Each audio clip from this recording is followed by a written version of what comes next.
If you could just let everyone know a little bit about yourself and your responsibilities as an MP. Well, I'm Mike Savage, and I'm a Member of Parliament from Dartmouth Cole Harbour, which is in Nova Scotia. We're part of the Halifax area, and my official duties are as critic for the Liberal Party for Human Resources, Skills Development, and the status of persons with disabilities. Well, I was first elected in 2004 as the Member of Parliament for a constituency by the name of Brampton-Springdale. I'm 27 years old. I work in politics. I'm very much interested in international issues, human rights, all these sorts of related issues.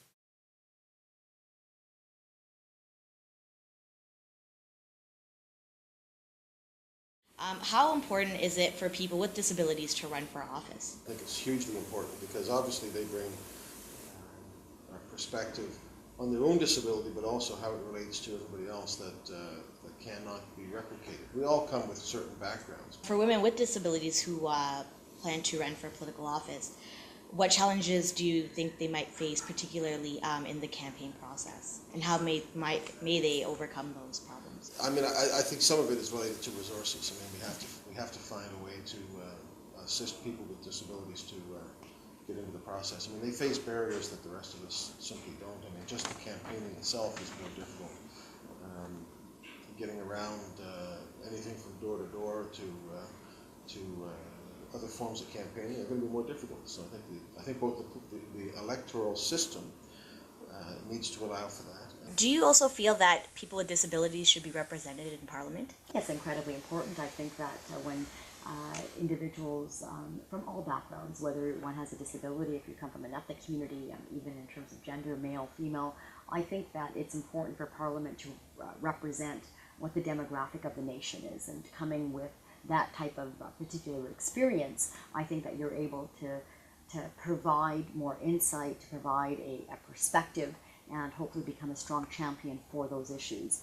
And having someone with a disability working in my office has really increased my own awareness and has allowed me to speak, with a greater voice and a stronger passion.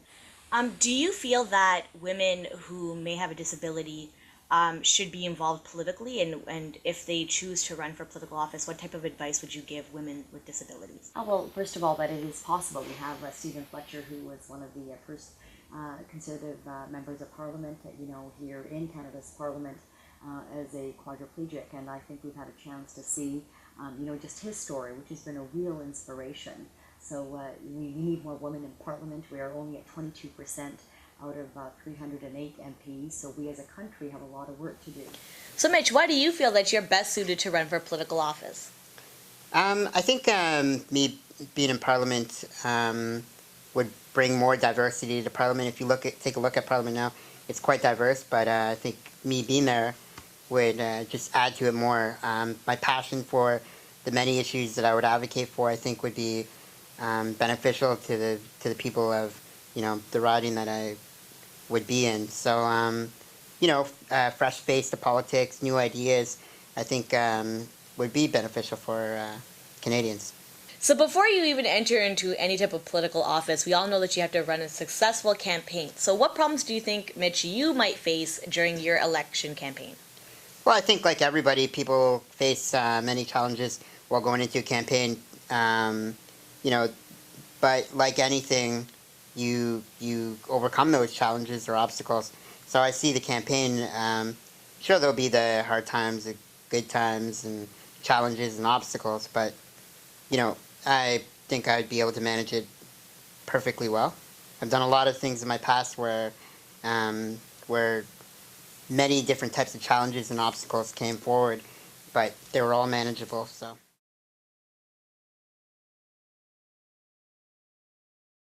What role do you feel women with disabilities play in the political realm?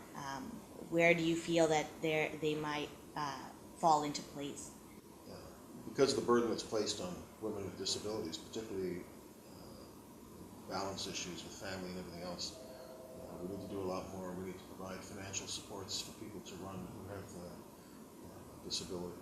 And women in particular, we need to make sure that the structure is there that allows them to consider politics.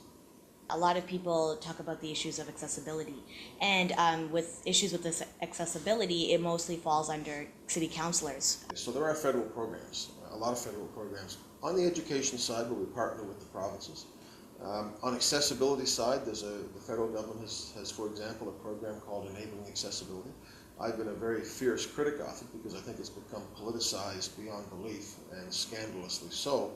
But it shows the kind of program that the federal government can have a role in to say, yeah, we have to share this responsibility. So there's federal, provincial, and municipal responsibility. But I think, in Canada being what it is, it's both a blessing and a burden to have confederation. We have this federated model that has certain jurisdictional issues. But on issues like this, I think everybody would agree that we all have to play a role. What can MPs do to better assist the needs of Canadians with disabilities? I don't think, for example, that Canada does as well on the disability file as many Canadians, particularly non-disabled Canadians, might think we're doing. We're proud of our social infrastructure. But the United States has an Americans with Disabilities Act. We don't have anything like that. They have programs such as an allowance for federal contracts that a certain amount has to go towards the economic benefits have to go to people with persons with disabilities. I'd love to see that in Canada. So we have a long way to go in Canada.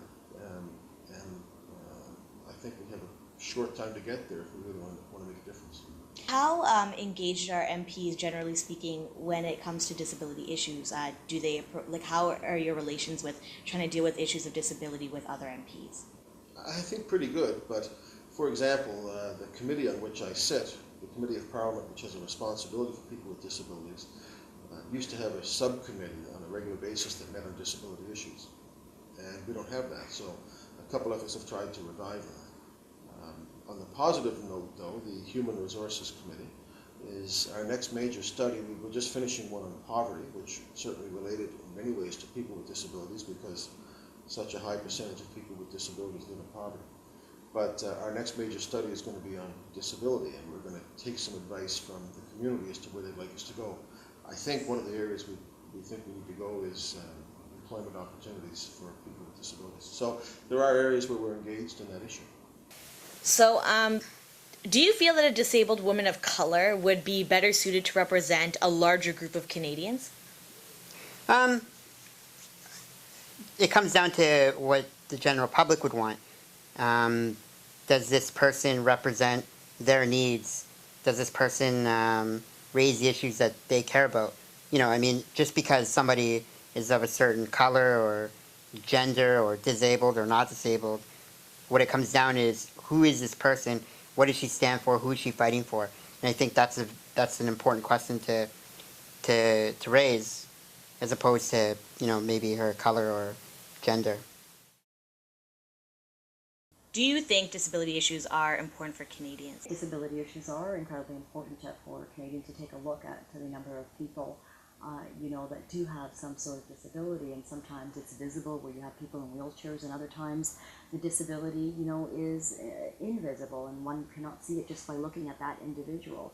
You take a look at the condition of MS, the multiple sclerosis, as an example, which has been debilitating for so many of the individuals that have it, and the importance of government, and policymakers really investing in research programs and treatments that can help these individuals. It's been very clear to me that we're wasting an awful lot of human potential in this country because we don't invest enough in ensuring opportunity for people with disabilities. Once people realize who I am and the issues that I will raise and what I'm for, I think people will see past that and realize that I'm the advocate for them to raise these issues at the federal level in Parliament for them.